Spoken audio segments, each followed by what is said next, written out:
what is a snare drum? There's so many options, and we're almost paralyzed by how many options there are.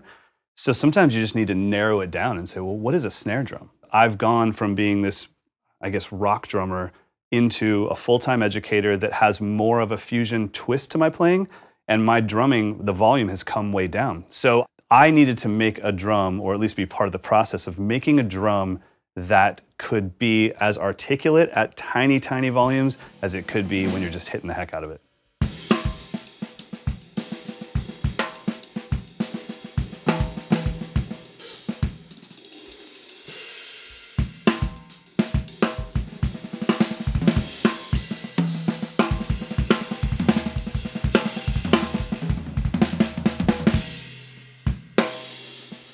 The starting point for me, honestly, was a brass snare drum. When I would research my favorite recordings that I assumed were brass snare drums, a lot of them were wood snare drums. I love the sensitivity of brass and metal drums in general. They just have this great sensitivity, a lot of high-end frequencies coming out of them for that sizzle.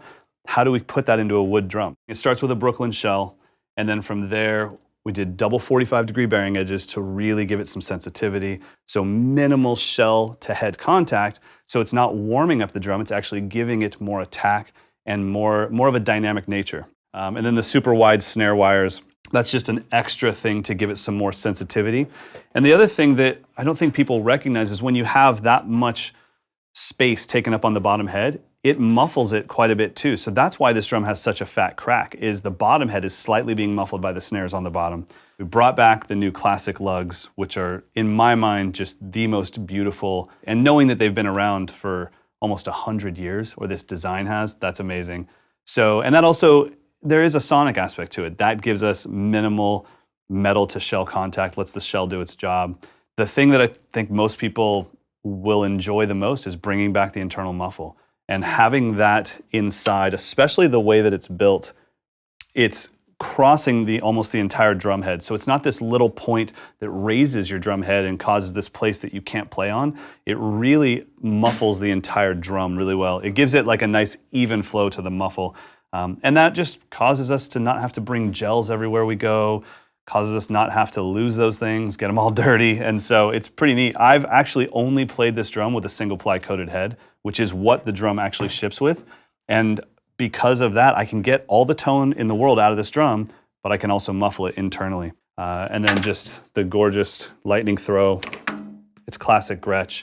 And that's the one thing I really wanted was, you know, this is in the Brooklyn world. This is in a very affordable price range for how customized this snare is. But I still want my students to feel like they own a true Gretsch. And there's something about that throw off when you see it, you just know like, oh, it's Gretsch. It's a Gretsch drum. I don't even have to see the badge. I don't have to see the lugs. I see that throw off. I know it's a Gretsch.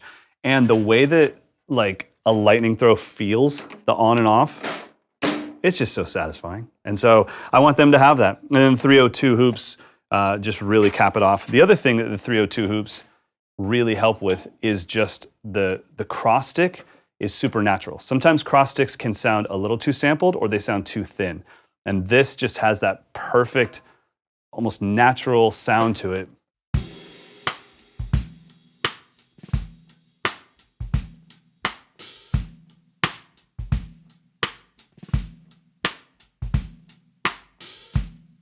The other thing I want to mention about this drum is I didn't choose this color.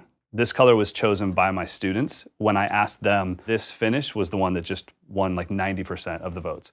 So it was something where I just want my students to be proud of their snare. I want them to walk into their practice space and see this drum and get excited to play, because sometimes it takes a piece of new gear to get you excited about playing. This is an extremely difficult instrument. And so it's easy for this instrument to become homework in your mind. And every time you see it, you have to struggle and you have to get better. And for that to go away because you walk in the room and see your new snare and you just love the lugs and you love the hoops and you love, you know, the old school throw off, and that's what I wanted for them. And if I just picked my favorite color, most likely it wouldn't have matched their kit. It would look great in an ad, but it's not going to look great on their kit. This color will just absolutely work with anyone's drum set.